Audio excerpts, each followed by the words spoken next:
আমি কোরআনকে লাইলাতুল কদরে নাযিল করেছি। আর আমরা সবাই জানি লাইলাতুল কদর কোন মাসে? রমাদান মাসের শেষ দশকে।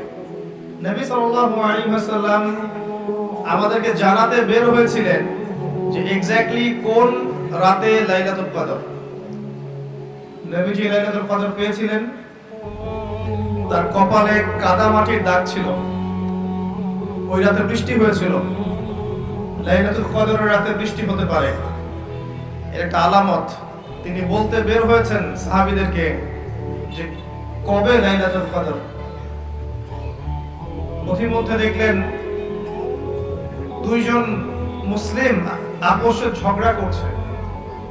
কি করছে? যেটা আমরা সচরাচর করি আর কি।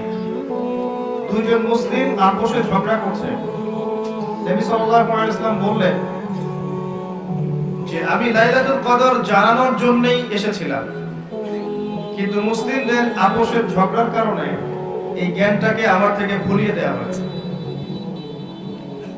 এই ভুলিয়ে দেওয়ার মধ্যেই কল্যাণ ছিল। নবী সাল্লাল্লাহু আলাইহি ওয়াসাল্লাম বললেন, তোমরা লাইলাতুল কদর রমাদানের শেষ দশকে তালাশ করবে, শেষ দশকের বিজোড় রাতে তালাশ করবে। অর্থাৎ 21, 25, 23, 27 এবং 29 এই 5টা রাতে তোমরা লাইলাতুল কদর তালাশ করবে। ইনশাআল্লাহ এর মধ্যে একটা রাত লাইলাতুল কদর হবে। এই রাত যে পেয়ে যাবে, 1000 মাস ইবাদত করলে যে নেকি হয়, এই এক রাত ইবাদত করলে সেই নেকি হবে ইনশাআল্লাহ। লাইলাতুল কদরি খায়রুম মিন আলফি শাহর।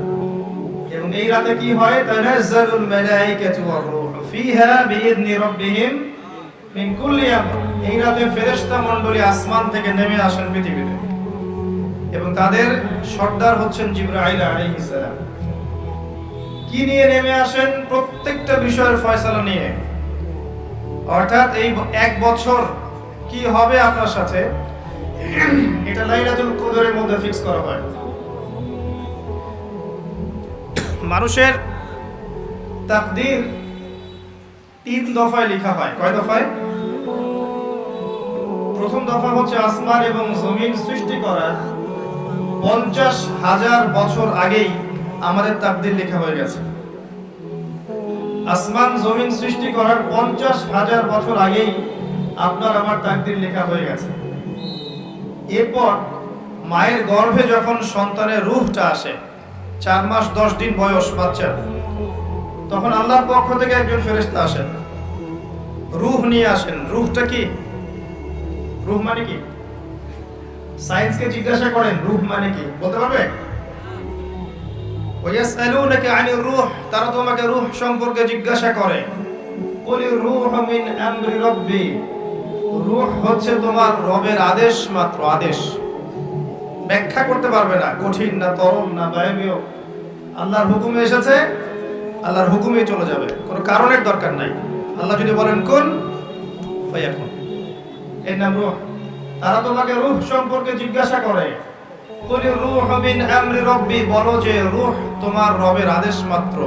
ওয়া মা উতীতুম মিনাল ইলমি ইল্লা কালিলা, রূহ সম্পর্কে তোমাদেরকে বেশি জ্ঞান দেয়া হয়নি। তো এই রাতে যখন মালায়েকার পক্ষ থেকে আল্লাহ পাক রূহটা পাঠিয়ে দেন মায়ের গর্ভে, মালায়েকা ফুঁকে দেন, তখন বাচ্চা নড়াচড়া শুরু করে, বাচ্চার হার্টবিট পাম্প করা শুরু করে। তখন ফেরেশতা লিখে দেন তার হায়াত, তার রিজিক, সে সৌভাগ্যবান না দুর্ভাগ্যবান, এবং তার পরিণতি কি হবে লিখে দেওয়া হয়। দ্বিতীয় দফায় তাকদীর লেখা হয়। প্রথম দফায় কোথায়? আসমান জমিন সৃষ্টির 50,000 বছর আগে লাউহে মাহফুজে লেখা হয়ে গেছে। দ্বিতীয় দফা এখানে।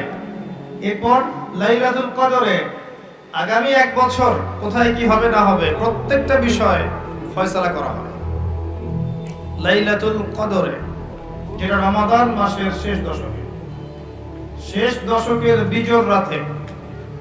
অতএব শেষ দশকে আমরা বাজার ঘাটে বেশি ব্যস্ত হব না। রমাদান আসন্ন, আমি কয়েকটা লেকচার এখানে কথা বলেছি, তবে আপনাদেরকে স্মরণ করানোর জন্য আমি কয়েকটা কাজের কথা বলছি। রমাদান মাসের প্রথম কাজ হচ্ছে বিশুদ্ধভাবে সওম রাখা, শুধু খাবার ছেড়ে দেয়া, পানাহার ছেড়ে দেয়া, স্ত্রী সহবাস ছেড়ে দেওয়ার নাম রোজা নয়। এই কথাটাকে হজম করতে শেখেন। খাবার পানীয় স্ত্রী সহবাস ছেড়ে দেওয়ার নামই শুধু রোজা নয়। যতক্ষণ পর্যন্ত একজন রোজাদার আল্লাহ পাকের সমস্ত নিষেধ ত্যাগ না করছে, রোজা হচ্ছে না। একজন ব্যক্তি যদি পানাহার ছেড়ে দিয়ে সুদ খায়, সওম রেখে জেনা করে, সওম রেখে মিথ্যা কথা বলে, রোজা রেখে মানুষকে ঠকায়, রোজা রেখে মাপে কম দেয়, রোজা রেখে দুর্নীতি করে, রোজা রেখে ঘুষ খায়, ইত্যাদি ইত্যাদি, ওই ব্যক্তির রোজার আল্লাহর কাছে কোনো দাম নাই। এমন ভাবে হাদিস এসেছে, কেউ যদি রোজা রেখে মিথ্যা কথা বলে, অশ্লীল কাজ করে, ওই ব্যক্তির পানাহার ত্যাগ করায় আল্লাহ পাকের কিচ্ছু যায় আসে না। বলেন নাউজুবিল্লাহ। তাহলে সওমের প্রকৃত অর্থ হচ্ছে আত্মশুদ্ধি অর্জন করা, তাকওয়া অর্জন করা। তাকওয়া তখনই অর্জিত হবে যখন আমরা আল্লাহর সমস্ত হারাম ছাড়তে পারবো, তার আগ পর্যন্ত না। রোজা রাখবেন এভাবে যাতে আল্লাহ পাকের নিষেধে আপনি না জড়ান। 2 নাম্বার, রমজান মাসে বেশি থেকে বেশি দান সদকা করেন। আপনাকে আল্লাহ পাক যতটুকু সামর্থ্য দিয়েছেন, এই সামর্থ্য দিয়ে বেশি থেকে বেশি দান সদকা করে। পারবেন? পারা যাবে ইনশাআল্লাহ? আল্লাহ তৌফিক দান করুন। 3, রমজান মাসে বেশি ভোগ বিলাসী হবেন না, খুব বেশি খেতে যাবেন না। ওই যে বলি আমি একটা কথা, সেহরি এমন ভাবে করবেন না যে মনে হয় আপনার জীবনের শেষ খাওয়া। এমন ভাবে সেহরি করবেন না। ইফতারে এত বেশি আয়োজন করবেন না যে আপনার রোজার আধ্যাত্মিকত্ব নষ্ট হয়ে যায়। কাজগুলো একটু কঠিন, কিন্তু প্রবৃত্তিকে নিয়ন্ত্রণ না করতে পারলে আত্মশুদ্ধি আসে না। যার সামনে অনেকগুলো খাবার দেওয়া হয়েছে এবং সে ক্ষুধার্ত, যদি এখানে সে সবর করতে পারে, বুঝবেন তার প্রবৃত্তির উপর তার নিয়ন্ত্রণ আছে। কথা বুঝতে পারছেন? এই ব্যক্তির সামনে যদি একটা সুন্দরী নারীকে দেয়া হয়, নগ্নভাবে দেয়া হয়, বলা হয় জেনা করো, এই ব্যক্তির জন্য জেনা থেকে দূরে থাকা সহজ, কারণ সে তার প্রবৃত্তিকে নিয়ন্ত্রণ করতে পেরেছে। যখন দেখবেন খাবার টেবিলে অনেকগুলো গোগ্রাসে মানুষ খাচ্ছে দাড়ি টুপি নিয়ে, বুঝবেন এই ব্যক্তির উপর তার প্রবৃত্তি জয়লাভ করেছে। প্রবৃত্তির উপরে নিয়ন্ত্রণ নাই। আগে পেটকে নিয়ন্ত্রণ করতে হয়। মুসলিমদের ভুঁড়ি থাকে নাকি? মুসলিমদের ভুঁড়ি থাকা সুন্নত। কোন মুজাহিদ সাহাবীর ভুঁড়ি ছিল? আজকে দেখবেন মুসলিমদের মধ্যে প্রচুর ভুঁড়িওয়ালা মানুষ আছে। নবী সাল্লাল্লাহু আলাইহি ওয়াসাল্লাম শেষ জামানার হাদিসে বলেছেন, শেষ জামানায় এমন একটা সময় আসবে যে মুসলিমরা হবে আয়েশি, খুব আরাম প্রিয়, ফাকিল হবে, মেদ জন্মাবে, ঠেস দিয়ে দেয়ালে শুয়ে থাকবে আর বলবে আমি কোরআন মানি, হাদিস মানি না। রমজান মাসে খাওয়াকে নিয়ন্ত্রণ করে। 3 নাম্বার, রমাদান মাসটা হবে কোরআনময়। রমজানে কোরআনকে সময় দিবেন, কারণ কোরআনই হচ্ছে সেই কারণ যার কারণে রমজান মাসকে সম্মানিত করা হয়েছে। কি করবেন কোরআনকে নিয়ে? প্রথমত আপনি তিলাওয়াত করবেন, বিশুদ্ধ করে তিলাওয়াত করবেন। প্রত্যেকদিন একটা করে পারা তিলাওয়াত করার চেষ্টা করেন। পারা যাবে ইনশাআল্লাহ? এক পারা একদিনে 20 পৃষ্ঠা, সময় লাগবে সর্বোচ্চ 1 ঘন্টা। হাফেজে কোরআন যারা, তাদের মাত্র 20 মিনিট লাগে। আর যারা আমরা কোরআন টুকটাক বুঝি, তাদের উচিত হবে রমজান মাসে কোরআন অর্থ সহ পড়া, একটু গবেষণা করা, আল্লাহ পাক কি বলেছেন কোরআনে এটাকে তাদাব্বুর করা। পারা যাবে ইনশাআল্লাহ? যারা হাফেজ আছি, রমজান মাসে হিফজ চর্চা করব। তারাবির সালাতে আমরা পুরো কোরআন খতম করব ইনশাআল্লাহ। এবং তারাবির সালাতে যিনি তেলাওয়াত করবেন, তার তিলাওয়াতটা হবে সুমধুর। সবচেয়ে সেরা তেলাওয়াতকারীকে তারাবি পড়াতে দিবেন। ইমাম সাহেবদেরকে, মুয়াজ্জিন সাহেবদেরকে, খতিব সাহেবদেরকে, তাদের পরিবারের দায়িত্ব আপনারা নিয়ে নেবেন। তারা এই মাসে দিনকে সময় দিবে, কোরআনকে সময় দিবে, তারাবি পড়াবে, নামাজ পড়াবে, তাদের ফ্যামিলির দায়িত্ব আপনারা নেবেন। তাদেরকে ভালো অঙ্কের হাদিয়ার ব্যবস্থা করবেন, যাতে তাদের টাকা পয়সা রিজিকের জন্য ফিকির করতে না হয়। পারবেন না ইনশাআল্লাহ? ইনশাআল্লাহ তাআলা। কোরআনকে সময় দিবেন, কোরআন তাদাব্বুর করবেন, গবেষণা করবেন, তিলাওয়াত করবেন। এটাই সেই মাস যেই মাসে কোরআন নাজিল হয়েছে। আর কোরআন নাজিল হয়েছে বলেই বিশ্বে ইসলাম প্রতিষ্ঠা পেয়েছে। কোরআন না থাকলে ইসলাম থাকতো? হাদিস না থাকলে ইসলাম থাকতো? কোরআন হাদিস আল্লাহর ওহী, আল্লাহর প্রত্যাদেশ এই মাসে নাজিল করা হয়েছে। তাহলে এই মাসের মূল বিষয়টা কি? এই মাসের মূল বিষয়টাই হচ্ছে কোরআন। কোরআনময় রমাদান, রমজান হবে কোরআনময়। কোরআন তেলাওয়াত শুনবেন। যারা বিভিন্ন অফিসে আছেন, আদালতে আছেন, ব্যাংকিং সেক্টরে আছেন, ড্রাইভিং করছেন, হোটেলে বসে আছেন ইত্যাদি, যে যে প্রফেশনে আছেন, শুরুতেই কোরআন তেলাওয়াত দিয়ে শুরু হবে। কোরআন তেলাওয়াত ছেড়ে দিবেন, কোরআন তেলাওয়াত বাঁচতে থাকবে, আপনি কাজ করবেন। কোরআনময় রমাদান, যেখানে যাবেন সেখানে কোরআন। গান শুনবেন না, কোরআন শুনবেন। বাসায় কোরআন তেলাওয়াত ছাড়বেন, সবাই মিলে দেখবেন, কোরআনময় চর্চা হবে। পারা যাবে ইনশাআল্লাহ। এক মাস যারা কোরআন পড়তে জানেন না, এই এক মাস আপনার জন্য সর্বোত্তম সময় কোরআন শেখার।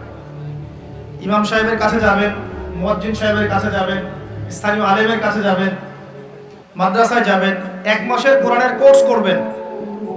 এই মাস শেষে যেন আমরা দেখতে পাই যে এই এলাকার সমস্ত মানুষ কোরআন পড়তে জানে। পারা যাবে ইনশাআল্লাহ। আল্লাহকে ওয়াদা করেন এই মাসে কোরআন তেলাওয়াত শিখবই ইনশাআল্লাহ। পারা যাবে ইনশাআল্লাহ। আল্লাহ পাক আপনাকে প্রত্যেক হরফে 10টা নেকি দিবেন ইনশাআল্লাহ। আলিফ লাম মিম বলবেন 30 নেকি হবে ইনশাআল্লাহ। এই কোরআন আপনার পক্ষে সাক্ষী দিবে ইনশাআল্লাহ। এই কোরআন পরকালে আপনার পক্ষে সাক্ষী দিবে ইনশাআল্লাহ। আল কোরআন হুজ্জাতুল লাকা ওয়া আলাইকা, আপনার পক্ষে সাক্ষী দিবে অথবা বিপক্ষে সাক্ষী দিবে। কোরআনের মাধ্যমে আল্লাহ আপনার সম্মান বাড়াবে ইনশাআল্লাহ। আপনার হায়াতে বরকত হবে, রিজিকে বরকত হবে, আপনি কম অসুস্থ হবেন ইনশাআল্লাহ। অসুস্থ হলেও কোরআন তেলাওয়াতের মধ্য দিয়ে আপনি শিফা পাবেন ইনশাআল্লাহ। আল্লাহ পাক বলেছেন না, ওয়া নুনাজ্জিলু মিনাল কুরআন মা হুয়া শিফাউন ওয়া রাহমাতুল লিল মুমিনিন। আমি কোরআন নাযিল করেছি, এই কোরআনে মুমিনদের জন্য শিফা আছে, আরোগ্য আছে এবং দয়া আছে, রহমত। অন্য আয়াতে আল্লাহ বলেছেন হুদাল লিন-নাস, এটা পুরো মানব জাতির জন্য হেদায়েত। ওয়া বুশরা লিল মুসলিমিন, মুসলিমদের জন্য সুসংবাদ। তিবিয়ানান লিকুল্লি শাই, প্রত্যেকটা বিষয়ের ব্যাখ্যা। লা রাইবা ফিহি, কোনো সন্দেহ নাই। এগুলো আল্লাহ পাক বলেছেন না। আল্লাহর কিতাবকে মূল্যায়ন করতে না পারলে শুধু স্লোগান দিয়ে আল কোরআনের আলো ঘরে ঘরে জ্বলবে না। শুধু গলা ফাটায় স্লোগান দিলে হবে না যে আল কোরআনের আলো ঘরে ঘরে জ্বালো, হবে? প্রত্যেকটা ঘরে একটা করে কোরআনওয়ালা মানুষ তো লাগবে, লাগবে না? আমাদের প্রত্যেকের ঘরে কি একটা করে কোরআনওয়ালা মানুষ আছে? প্রত্যেক সদস্য কোরআন তেলাওয়াত করতে পারে? তাহলে কেমন করে কোরআনের আলো ঘরে ঘরে জ্বলবে আমাকে বুঝান। এই চেয়ারে এসে বসেন, বসে বুঝান, আমি ওইখানে বসে শুনি।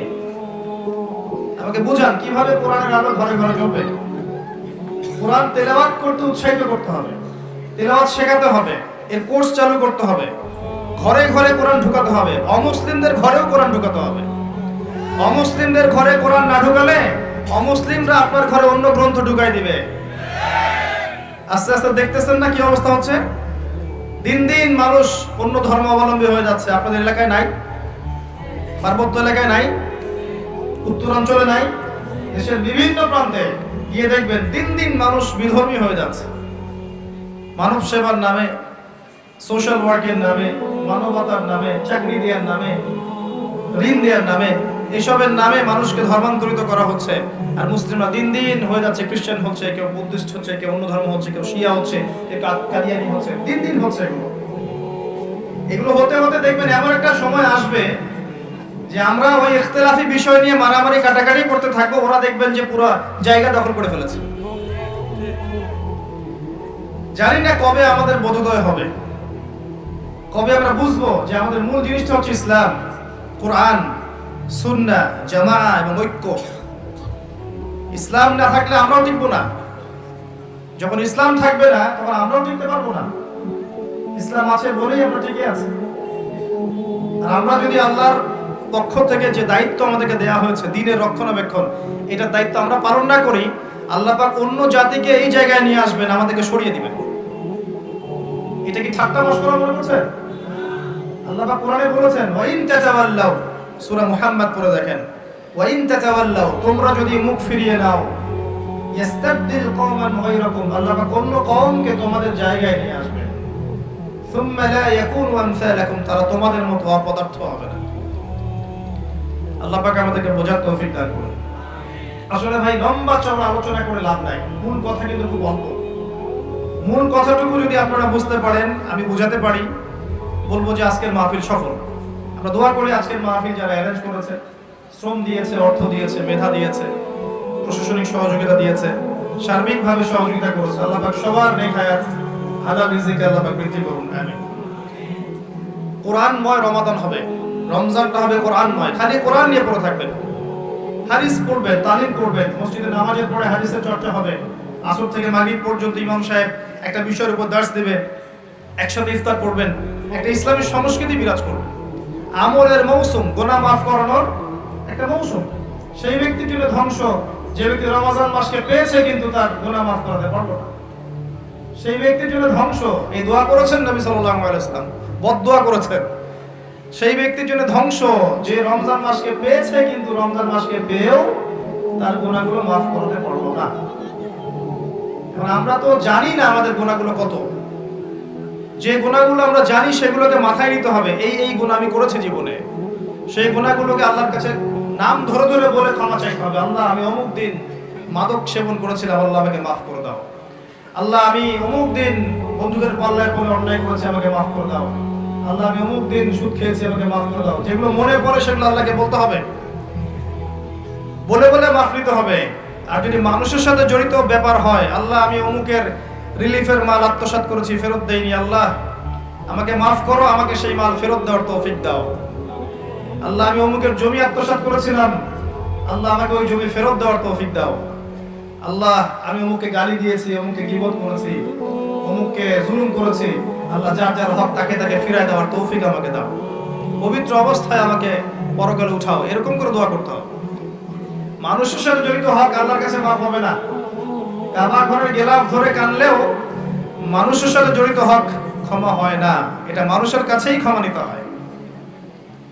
কেউ যদি ইসরায়েলের সাথে বন্ধুত্ব করে, ইসরায়েলের নাম তো শুনেছেন, ওদের সাথে বন্ধুত্ব করে যদি কাবা ঘরের মধ্যে আতর খুশবু লাগায়, এই ব্যক্তিকে কি বলা যাবে? কি বুঝলেন? কেউ যদি ওর সাথে বন্ধুত্ব করে চলে, সামরিক অ্যালায়েন্স, মিলিটারি অ্যালায়েন্স, বন্ধু, আমার বান্ধবী, আমি বন্ধু বলি না, আমি বান্ধবী, আমার বান্ধবী, এইদিকে আমি আতর খুশবু লাগাচ্ছি হারাম শরীফে, একে কি বলা যাবে? তো বিষয়গুলো এরকম, মানুষের সাথে জড়িত হক আল্লাহর কাছে মাফ নেওয়া যাবে না, মানুষের কাছেই মাফ নিতে হবে। কথা কি বুঝতে পারছেন? রমজান মাস গুনাহ মাফের মাস, গুনাহগুলোকে ফাইন্ড আউট করে মাফ নিতে হবে, আল্লাহ পাক তৌফিক দান করুন। রমজানে বেশি বেশি দান সদকা করবেন সাধ্যমতো, এবং মানুষকে ইফতার করাবেন, বেশি বেশি ইফতার করাবেন। প্রত্যেকটা দিন মসজিদে ইফতার হবে। আমরা এলাকার মানুষ মসজিদে ইফতার দিব, যারা মিসকিন আছে, দরিদ্র আছে, সবাই মসজিদে আসবে, আমরাও বসবো, সবাই মিলে বসে একসাথে, ধনী গরিব সবাই মিলে একসাথে ইফতার। এরকম সাম্য অন্য ধর্ম দেখাতে পারবে? এটা দেখবেন বারাকা হবে। একই বড় প্লেটে খাবেন, দেখবেন বারাকা হবে ইনশাআল্লাহ। 5 ওয়াক্ত নামাজ রমাদান মাসে জামাতে পড়বেন, যুবকরা পারা যাবে ইনশাআল্লাহ। আল্লাহ পাক তৌফিক দান করুন তোমাদেরকে। 5 ওয়াক্ত নামাজ জামাতে, এবং এবার যে নামাজ ধরবা আর জীবনে কোনোদিন ছাড়বা না ইনশাআল্লাহ। মৃত্যু হয়ে গেল, মৌতের আগেও 2 রাকাত নামাজ পড়ে মরবা, পারা যাবে? 5 ওয়াক্ত নামাজ ছাড়বা না ইনশাআল্লাহ, জামাতের সাথে। যদি জামাত না পাও, ছুটে যায়, নামাজ কি ছেড়ে দিবা? একা পড়বা। যদি একা পড়তে ভুলে গিয়েছো, ঘুমিয়ে গিয়েছো, মনে ছিল না, যখনই ঘুম ভাঙবে তখনই নামাজ, যখনই মনে করবে তখনই নামাজ। একদিন নামাজ পরের দিনের জন্য রেখে দিবা না, যে পরের দিন গিয়ে কাজা করবো, এটা করবো না। যখনই মনে করবে তখনই নামাজ। প্রয়োজনে বাসার স্ত্রী সন্তানদেরকে নিয়ে শেষ রাত্রে আবারও নামাজে দাঁড়াবেন, নফল নামাজ পড়বেন। তারাবি তো পড়েছেন মসজিদে, রাতের বেলা যখন উঠেছেন শেষ রাত্রে, স্ত্রীকে উঠান, সন্তানকে উঠান, উঠিয়ে আবার নামাজে দাঁড়ান, 2-4 রাকাত নামাজ পড়েন জামাতের সাথে, একসাথে পড়েন। হাদিসের দার্স করবেন, নামাজের পর পর হাদিসের দার্স করবেন মসজিদে। আপনাদের কাছে মুনতাখাব হাদিস বইটা আছে না? আছে? ফয়জুল কালাম বই নাই? মিশকাত, বুলুগুল মারাম, রিয়াদুস সালেহিন, এই বইগুলো আছে না? হাদিসের এই কিতাবগুলো থেকে মসজিদে নামাজের পর দার্স হবে, সবাই অ্যাটেন্ড করবে, দেখবেন একটা নূরানি পরিবেশ গুলো। রমজান মাস এইসব কাজের মাস। আপনার রমজানে যে খরচাপাতিগুলো আছে আগে করে ফেলবেন। এই শাবান মাস শেষ হয়ে যাচ্ছে, এই 15 দিনের মধ্যেই আপনি রমজানের খরচাপাতি করে ফেলবেন। রমজান মাসে বেশি বেশি বাজারে যাবেন না। এই মাসটাতে আপনি আল্লাহকে সময় দিবেন, সেজদায় সময় দিবেন, আপনি রিল্যাক্সে নামাজ পড়বেন, তাড়াহুড়া করবেন না। দুনিয়ার কাজকে কমিয়ে ফেলবেন, দুনিয়ার অনেকগুলো কাজ আপনি কমিয়ে ফেলবেন। রমজান আমরা দেখি আমরা দুনিয়ার কাজে ব্যস্ত হয়ে যাই, আর মা বোনরা রান্নার কাজে ব্যস্ত হয়ে যায়। এই কাজ করবেন না। এত বেশি রান্নার তো প্রয়োজন নেই। আমার ভাত রান্না করবেন, একটা মূল তরকারি সাথে সবজি বা সালাদ, এরকম কিছু। এত 10টা 20টা আইটেম করতে হবে কিছু না। এত খেতে হবে কেন? আমরা কি দুনিয়াতে খেতে আসছি? দুনিয়াতে আসছি কি জন্য? আমরা কি খাওয়ার জন্য বাঁচবো না বাঁচার জন্য খাবো? কোনটা? কিছু কিছু মানুষ খাওয়ার জন্যই বাঁচে, আর কিছু মানুষ বাঁচার জন্য খায়। নবী সাল্লাল্লাহু আলাইহি ওয়াসাল্লাম কি খাওয়ার জন্য বাঁচতেন? তিনি বলছেন যদি খেতেই হয় মুসলিমদেরকে, তাহলে তারা যেন 1 ভাগ খায়, পেটের 1 ভাগ খায়, আরেক ভাগ পানি দিয়ে পূর্ণ করে, আরেক ভাগ ফাঁকা রাখে। আমাকে দেখান তো কতজন মানুষ এই সুন্নাহ পালন করে। পারলে আমরা 7 পেট খাই, 7 পেট। তারপরে দেখবেন যে বিশাল ভুঁড়ি নিয়ে এইসব চেয়ারে বসে ওয়াজ করছে, সুন্নতের মাধ্যমে জীবন করতে হবে, জাতি রাজি আছো কিনা? নিজের দেহেই সুন্নত নাই, নিজের খাওয়ারই সুন্নত নাই। প্রিয় ভাইরা, এগুলো আমাদেরকে ভোগবাদী করে তুলবে, বস্তুবাদী করে তুলবে। রমজান মাসে দুনিয়ার কাজ কমিয়ে ফেলেন। আপনি যদি আপনার 20,000 টাকা দিয়ে সংসার চলে যায়, আপনার 40,000-এর দিকে যাওয়ার দরকার নেই। যদি আপনার 2-3টা আইটেম দিয়ে আপনি খাওয়ার ক্লোজ করতে পারেন, আপনার 8-10টা আইটেম করার দরকার নাই। আপনি ওই সময়টা কোরআন তাদাব্বুরে দেন, কোরআন শিখেন, শেখান, হাদিসের দার্সে দেন, বাচ্চা কাচ্চাদেরকে সময় দেন, পরিবারকে সময় দেন, দিনের জন্য একটু মেহনত করেন, আল্লাহর পথে মানুষকে দাওয়াত দেন, আল্লাহর পথে মানুষকে দাওয়াত দেন, একটু সময় দেন। দুনিয়ার কাজ কমিয়ে ফেলেন। এটা আমার নসিহত থাকবে। আরো আছে, রমাদানে আমরা তারাবি খুব সুন্দর করে আদায় করবো ইনশাআল্লাহ। তারাবিকে গুরুত্ব দিবেন, এটা অত্যন্ত গুরুত্বপূর্ণ একটা ইবাদত। এখানে রাকাত সংখ্যা নিয়ে ঝগড়া করবেন না। রাকাত সংখ্যা নিয়ে ঝগড়া না করে নামাজের কোয়ালিটি বাড়ানোর চেষ্টা করুন। নামাজটা হবে কোয়ালিটিফুল। 2 রাকাত নামাজ দেখলে মনে হবে চোখ জোড়ানো নামাজ, লম্বা কেরাত, লম্বা রুকু, লম্বা সিজদা, এবং সিজদায় বেশি থেকে বেশি দোয়া করবেন। রমাদানে সিজদায় বেশি বেশি দোয়া করবেন, কারণ আল্লাহ পাক বলেছেন, আল্লাহ রাসূল বলেছেন যে বান্দা আল্লাহর এত কাছে কখনোই যেতে পারে না যত কাছে সে সিজদারত অবস্থায় থাকে। সিজদারত অবস্থায় আপনি যা চাইবেন আল্লাহর কাছে সেটাই কবুল হয়ে যাবে ইনশাআল্লাহ। আল্লাহ পাক আমাদেরকে বেশি বেশি সিজদায় দোয়া করার তৌফিক দান করুন। আমিন।